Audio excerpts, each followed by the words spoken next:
ఒకరోజు సాయంత్రం గ్రామం చాలా ప్రశాంతంగా ఉంది. పిల్లలు నవ్వుతూ ఆడుకుంటున్నారు.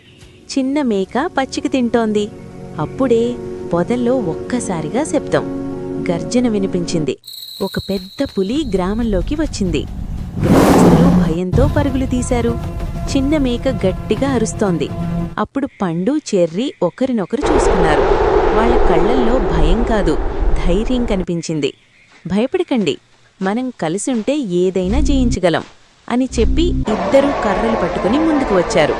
వాళ్ల ధైర్యం చూసి గ్రామస్తులు కూడా ముందుకు వచ్చారు.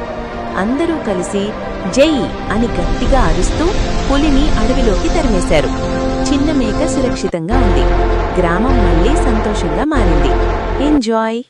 కానీ అడవిలో పులి ఒంటరిగా లేదు. అక్కడ ఇంకో రహస్యం ఉంది. ఆ రహస్యం ఏంటో? అడవిలో పులి ఎందుకొచ్చింది? అది నిజంగా ప్రమాదమా లేక ఇంకేదైనా కారణమా? తెలుసుకోవాలంటే ఎపిసోడ్ 2లో చూడండి.